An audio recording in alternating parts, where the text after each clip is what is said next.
नमस्कार, स्वागत है आपका बिहार समाचार में। बिहार वालों के लिए बड़ी खबर है। तेजस्वी यादव ने सरकार बनाने का एक तरफ जहां दावा कर दिया है, तो वहीं बिहार में अपराध नियंत्रण विधेयक 2024 पास हो गया है। अब पुलिस वाले जब चाहे जिसको चाहे जेल में डाल सकेगी, वो भी बिना सबूत के। साथ ही बिहार के गरीबों के लिए, किसानों के लिए बड़ी खबर है। बिहार के हर गरीब को जमीन मिलेगा। साथ ही मुख्यमंत्री नीतीश कुमार जी ने अन्य भी कई घोषणाएं कर दी है। और साथ ही कल की तरह आज के भी वीडियो में जिनके कमेंट में सबसे ज्यादा लाइक आएंगे उन्हें 500 रुपए हम देने का काम करेंगे। और कल जैसे हमने घोषणा की थी, तो यूजर 2HG7RP करके कोई यूजर है जिनके कमेंट में सबसे ज्यादा लाइक आए हैं, तो इन्हें 500 रुपये दिया जाएगा। हम इनसे संपर्क करके 500 रुपये इन्हें देने का काम करेंगे। तो एक सुनहरा मौका है, अब खबर भी देखो और कमाओ भी। तो चलिए आज के वीडियो में आगे बढ़ते हैं। बिहार में अब कानून का राज होगा। अब अपराधियों को चुन चुन कर जेल में डालेगी नीतीश सरकार। देखिए, अब तक की बड़ी खबर आ रही है कि बिहार अपराध नियंत्रण विधेयक 2024 विधानसभा से पास हो गया है। अब बिहार में शराब माफिया, बालू माफिया या कोई भी माफिया हो या फिर कोई अपराध करने वाले लोग, चाहे पुलिस वाले या कोई अधिकारी ही क्यों ना हो, उन्हें शक के आधार पर सीधे जेल भेजेगी सरकार। देखिए, पहले किसी को यदि पुलिस पकड़ने के लिए जाती थी तो फलाना व्यक्ति पुलिस से ये सवाल पूछता था कि आखिर सबूत क्या है आपके पास। तो अब ऐसा नहीं होगा। अब बिना सबूत के ही शक के आधार पर किसी भी व्यक्ति को जिसे चाहे सरकार पकड़ सकती है। देखिए, बिहार के किसी डीएम को अगर ये लगा कि आप असामाजिक तत्व हैं, तो फिर आपकी खैर नहीं। डीएम साहब आपको 2 साल के लिए तड़ीपार कर देंगे। अगर तड़ीपार नहीं भी हुए तो डीएम साहब आपको 1 साल के लिए जेल की सजा सुना देंगे। वहीं अगर सरकार को भी ये लगा कि कोई व्यक्ति असामाजिक तत्व है, चाहे वो फेसबुक, व्हाट्सएप या इंस्टाग्राम पर ही कुछ भड़काऊ पोस्ट क्यों ना कर दे, तो उसे भी 1 साल के लिए जेल में डाला जा सकेगा। जो बीजेपी वाले बार बार कह रहे थे कि हम बालू, शराब और जमीन माफियाओं को दफन कर देंगे, तो इस कानून के बाद वाकई ये दफन हो जाएंगे। बिहार में अपराध नियंत्रण को लेकर सरकार के द्वारा लगाया गया अपराध नियंत्रण विधेयक 2024 विधानसभा में पास हो गया है। अब इसे राज्यपाल के पास भेजा जा रहा है और राज्यपाल की मंजूरी मिलने के बाद अब ये कानून बन जाएगा। अब राज्य के वाणिज्यिक प्रतिष्ठानों, महत्वपूर्ण स्थानों, रेलवे परिसर, बस स्टैंड, खेल मैदान या सार्वजनिक संस्था या फिर बैंक परिसर आदि जगहों पर सीसीटीवी लगाने का काम किया जाएगा। इन जगहों पर 30 दिनों तक सीसीटीवी फुटेज सुरक्षित रहेगा। पिछले 4 दशक पहले से ही बिहार सरकार ये कानून लाना चाहती थी और इस बार इस कानून की मंजूरी मिली है। अब तक की बड़ी खबर आ रही है कि बिहार सरकार से के पाठक की छुट्टी हो गई है। के पाठक को शिक्षा विभाग के अपर मुख्य सचिव के पद से हटाया जा रहा है। नीतीश कुमार जी ने बड़ा फैसला ले लिया है। देखिए, बिहार के शिक्षा विभाग से सबसे बड़ी खबर सामने आ रही है। शिक्षा विभाग के अपर मुख्य सचिव के पाठक की बिहार सरकार ने छुट्टी कर दी है। के पाठक जल्द ही शिक्षा विभाग के अपर मुख्य सचिव का पद छोड़ेंगे। राज्य सरकार ने इसकी सहमति दे दी है। देखिए, सरकारी सूत्रों से मिल रही जानकारी के मुताबिक के पाठक केंद्रीय प्रतिनियुक्ति पर जाएंगे। उन्होंने केंद्रीय प्रतिनियुक्ति पर जाने के लिए राज्य सरकार से अनुमति मांगी थी। बिहार सरकार के सामान्य प्रशासन विभाग के सूत्रों ने बताया है कि मुख्यमंत्री नीतीश कुमार ने के पाठक को केंद्रीय प्रतिनियुक्ति पर भेजने की सहमति दे दी है। ऐसे में शिक्षा विभाग के अपर मुख्य सचिव के पाठक बस कुछ ही दिनों के मेहमान हैं शिक्षा विभाग में। दरअसल बिहार विधानसभा में खूब बवाल हुआ कि के पाठक या कई अधिकारी नीतीश कुमार की बात नहीं मानते हैं। दरअसल के पाठक ने आदेश जारी किया है कि सरकारी स्कूल 9 बजे से लेकर 5 बजे तक चलेंगे। तो 20 फरवरी को नीतीश कुमार जी ने कहा कि के पाठक जी इस आदेश को बदलिए और स्कूल का टाइमिंग 10 बजे से लेकर 4 बजे तक ही कीजिए। लेकिन के पाठक ने बात नहीं मानी और कहा कि चाहे कुछ भी हो जाए, 9 बजे से लेकर 5 बजे तक ही स्कूल चलेंगे। नीतीश कुमार कहते रहे कि के पाठक ईमानदार व्यक्ति हैं, चाहे कोई भी परिस्थिति आ जाए हम के पाठक को नहीं हटाएंगे। लेकिन अंत में नीतीश कुमार जी को यह फैसला लेना पड़ा कि के पाठक को हटा दिया जाए शिक्षा विभाग से। बिहार सरकार ने घोषणा कर दी थी कि सभी बेघरों को घर बनाने के लिए मार्च के बाद जमीन मिलना शुरू हो जाएगा। दूसरे चरण में अब तक बिहार में 96,000 ऐसे परिवारों का पता चला है जो भूमिहीन है, जिनके पास जमीन नहीं है। इन सभी को भी जमीन दिया जाएगा। साथ ही लगातार सर्वे का कार्य जारी है। जितने भी परिवार इस सर्वे में शामिल होंगे उन सभी को जमीन देने का कार्य किया जाएगा। लेकिन बड़ी खबर है कि भूमिहीनों को जमीन मिलने में अभी देरी होने लगी है, क्योंकि बिहार में सरकार बदल चुकी है। सरकार बदलने के बाद मुख्यमंत्री नीतीश कुमार भी उतना ध्यान शायद नहीं दे पा रहे हैं। इसलिए भूमिहीनों को जमीन नहीं मिलने पर बीजेपी ने अपनी ही सरकार को घेरा। बीजेपी विधायक सदन में ही गुस्सा गए और विधायक ने सदन में शायरी से नीतीश सरकार से जवाब मांगा है। देखिए, बीजेपी विधायक विनय बिहारी ने सदन में भूमिहीनों को जमीन नहीं मिलने का मामला उठाया। उन्होंने सरकार से पूछा कि अंचल में कितने भूमिहीन फॉर्म जमा किए हुए हैं और कितनों को अभी तक जमीन मिली है। खैर, जमीन तो मिलेगा ही और अब कार्य तेजी से होंगे। सभी बेघरों को घर बनाने के लिए मार्च के बाद जमीन मिलेगा। बता दें कि सभी भूमिहीनों को घर बनाने के लिए 5 से लेकर 6 डिसमिल तक का जमीन दिया जाएगा। और साथ ही वैसे सभी परिवार जो अलग हो गए हैं, जैसे कोई भाई भाई में अलग हो गया, किसी के पास जमीन नहीं बचा है, तो उन सभी को भी जमीन देने का कार्य बिहार सरकार करेगी। बिहार में अपराध नियंत्रण विधेयक पास हो गया है। अब पुलिस वाले या सरकार जिसको चाहे शक के आधार पर जेल में डाल सकती है। अब सबूत की भी कोई जरूरत नहीं होगी, बस शक के आधार पर जेलों में डाला जा सकता है। 1 से 2 साल की सजा सुनाई जा सकती है। तो अब राष्ट्रीय जनता दल ने कहा है कि अपराध नियंत्रण विधेयक के खिलाफ हम सड़क पर उतरेंगे। आरजेडी ने कहा कि छात्र आंदोलन की तरह इसका विरोध करेंगे। और खुद तेजस्वी यादव ने कहा है कि अब बिहार वाले या बिहार के अभ्यर्थी यदि किसी परीक्षा में हो रही धांधली या फिर सरकार से परेशान हो गए हो तो सड़क पर अब खुला प्रदर्शन भी नहीं कर सकते हैं, क्योंकि शक के आधार पर उन्हें जेल में डाला जा सकता है। ऐसा कानून हम नहीं चलने देंगे। और खास करके विपक्षी नेताओं को जेल में डालने के लिए ये कानून ही काफी होगा। किसी भी विपक्षी नेता पर यदि शक होगा तो उसे तुरंत जेल में डाला जा सकेगा। तो अब राजद के विधायक भाई वीरेंद्र ने कहा है कि नीतीश कुमार की सरकार जो आज अपराध और भ्रष्टाचार पर कानून लेकर आ रही है उसका हम लोग विरोध करते हैं, और ना ही सदन के बाहर बल्कि सदन के अंदर भी विरोध करेंगे। ये सरकार विपक्ष को जबरदस्ती जेल भेजने की कोशिश कर रही है। मतलब साफ है कि जो सरकार के विरोध में बोलेगा उसे जेल भेज दिया जाएगा। राजद नेता बोले कि नए विधेयक के तहत जिलाधिकारियों को पावर दे दिया गया है, उन्हें खुली छूट दे दी गई है, जो निश्चित तौर पर गलत है। ये कानून पूरी तरीके से गलत है। जनता के हित में ये कानून नहीं है, इसलिए हम इसका पुरजोर विरोध करेंगे। किसी भी कीमत पर इस कानून को लागू नहीं होने देंगे।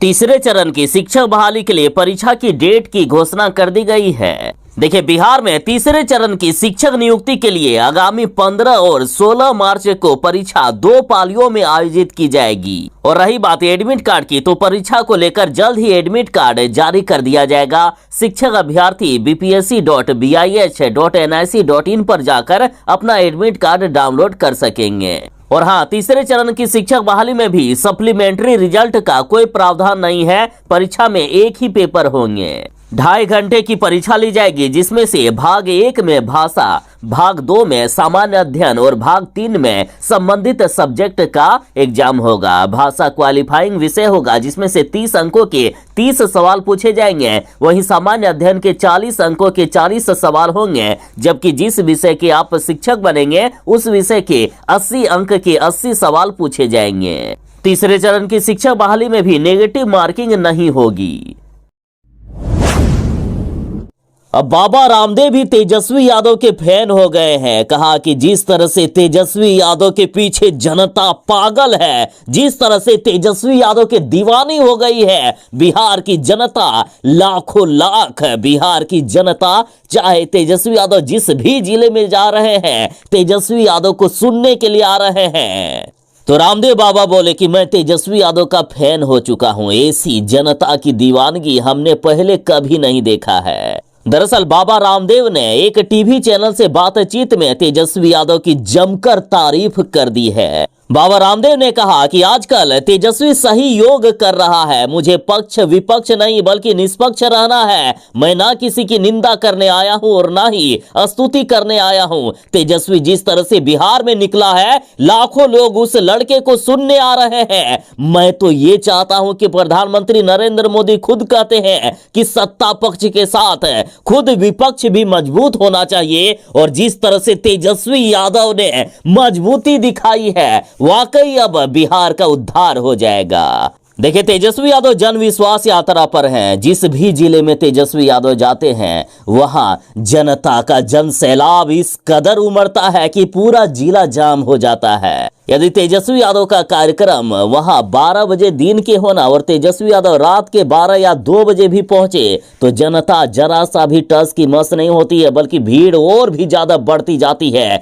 तो ऐसी दीवानगी बिहार ने पहले कभी नहीं देखी है कि एक राजनेता के लिए इस कदर जन सैलाब उमड़ जाना, चाहे किसी भी जिले में तेजस्वी यादव जाते हो। वाकई बिहार का उद्धार होगा। वाकई बिहार में एक अच्छी सरकार बनेगी, चाहे पक्ष की हो या विपक्ष की। बिहार वालों के लिए जरूरी सूचना, कल भी हमने ये सूचना दी थी, ज्यादा से ज्यादा लोगों तक शेयर जरूर ही कर दीजिएगा इस खबर को। देखिए, बिहार में अभियान चलाकर बनाया जाएगा आयुष्मान कार्ड। सरकार ने इसकी तारीख तय कर दी है, जिसमें से 5 लाख रुपए तक का फ्री में इलाज मिलेगा। देखिए, बिहार के वैसे सभी लोग जिनके पास राशन कार्ड है लेकिन उनका आयुष्मान कार्ड नहीं बना है। देखिए, केंद्र सरकार या मोदी जी जो आयुष्मान कार्ड योजना के तहत आयुष्मान कार्ड बना रहे थे, उसमें यदि आपका नाम शामिल नहीं है तो अब बिहार की नीतीश सरकार अपने स्तर से आयुष्मान कार्ड बनवा रही है। और इसके लिए बिहार में सभी राशन दुकानों पर आगामी 2 मार्च से आयुष्मान कार्ड बनाने के लिए अभियान चलेगा। बिहार के वैसे सभी लोग जिनके पास राशन कार्ड है लेकिन उनका प्रधानमंत्री जन आरोग्य योजना में नाम नहीं चढ़ा है, तो वे मुख्यमंत्री जन आरोग्य योजना के तहत आयुष्मान कार्ड बनवा पाएंगे। तो यदि आयुष्मान कार्ड बनाना है तो जितने भी राशन कार्ड धारक है वे पीडीएस दुकान पर जाकर, मतलब जहां से आपको राशन मिलता है वहां पर जाकर आयुष्मान कार्ड बनवा सकते हैं। 2 मार्च से लेकर 12 मार्च तक समय दिया गया है।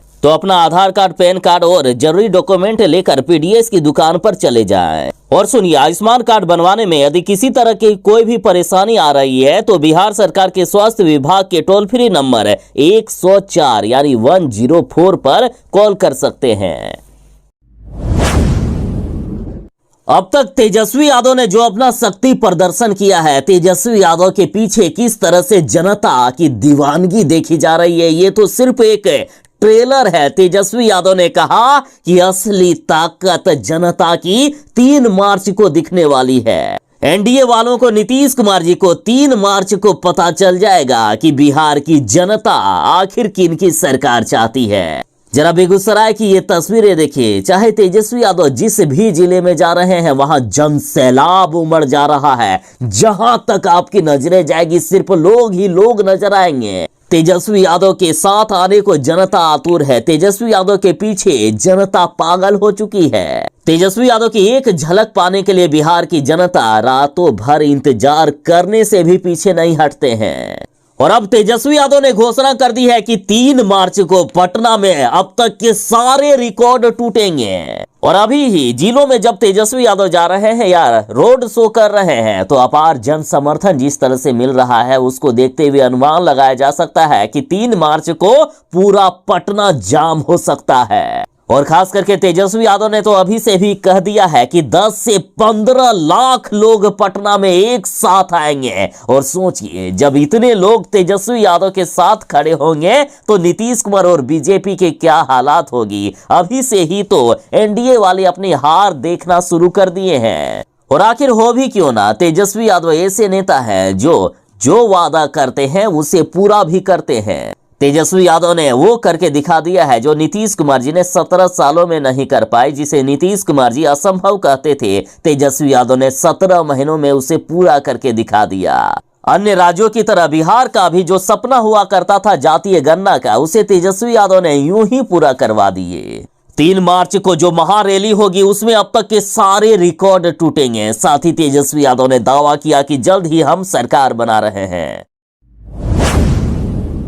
अब तक की बड़ी खबर आ रही है कि शिक्षा विभाग के अपर मुख्य सचिव के पाठक को नौकरी से हटाया जा रहा है। देखिए, के पाठक ने वीसी की सैलरी रोकी तो एक्शन में आ गया राजभवन। राजभवन ने बुला ली कुलपतियों की अहम बैठक। देखिए, शिक्षा विभाग और राजभवन के बीच तकरार लगातार बढ़ता जा रहा है। के पाठक के द्वारा कुलपतियों का वेतन रोकने और विश्वविद्यालयों के खाते को फ्रीज किए जाने के बाद राजभवन एक्शन में आया है। राज्यपाल राजेंद्र विश्वनाथ आर्लेकर ने आगामी 3 मार्च को सभी विश्वविद्यालय के कुलपतियों की बैठक बुलाई है। राज्यपाल के प्रधान सचिव रॉबर्ट एल चोंगथू ने सभी कुलपतियों को पत्र भेजकर बैठक में मौजूद रहने को कहा है। दरअसल के पाठक ने बीते बुधवार को राज्य के सभी कुलपतियों, रजिस्ट्रार और परीक्षा कंट्रोलर की बैठक बुलाई थी, लेकिन राजभवन से अनुमति नहीं मिलने के कारण किसी भी पदाधिकारी ने बैठक में भाग नहीं लिया। राजभवन का स्पष्ट निर्देश था कि विश्वविद्यालयों के अधिकारी राजभवन के अधीन है और राजभवन के निर्देश का ये पालन करेंगे, ना कि के पाठक का। और शिक्षा विभाग विश्वविद्यालयों या राजभवन के काम में हस्तक्षेप नहीं कर सकता है। उसके बाद शिक्षा विभाग की तरफ से के पाठक ने एक्शन लिया और इन सभी पदाधिकारियों पर कार्रवाई करने के बारे में भी कहा गया। इसके साथ ही सभी विश्वविद्यालयों के बैंक खातों के संचालन पर भी शिक्षा विभाग ने रोक लगा दी है। और अब शिक्षा विभाग और राजभवन आर पार के मूड में आ गया है। मुख्यमंत्री नीतीश कुमार जी विदेश दौरे पर जा रहे हैं, तो इस पर राबड़ी देवी जी ने कहा है कि विदेश में जाएं और वहीं पर बस जाएं तो अच्छा होगा। देखिए, बजट सत्र खत्म होने के बाद मुख्यमंत्री नीतीश कुमार जी 6 दिवसीय विदेश दौरे पर जा रहे हैं। मुख्यमंत्री जी 4 मार्च को विदेश दौरे पर रवाना हो जाएंगे। तो नीतीश कुमार के विदेश दौरे पर राबड़ी देवी ने तंज कसते हुए कहा कि नीतीश कुमार जी को हमारी शुभकामनाएं हैं कि वे विदेश में घूमे और वहीं बस जाएं, वापस बिहार नहीं आए तो ही अच्छा होगा। साथ ही राबड़ी देवी जी ने कहा है कि बिहार में विधि व्यवस्था चौपट हो गई है। 17 साल बीजेपी का राज रहा, तब भी बिहार में कानून व्यवस्था खराब थी और आज भी वही हाल है। हर दिन हत्या, लूट, बलात्कार, चोरी, डकैती की घटनाएं हो रही है। बीजेपी के लोग जमीनों को लूट रहे हैं। बीजेपी ने बिहार को लूट लिया और नीतीश कुमार ताकते रह गए। हम लोगों के पास आते हैं तो रोते हैं और कहते हैं कि दबाव देता है, और हमारे पास से चले जाते हैं तो उल्टा हम पर ही आरोप लगाते हैं।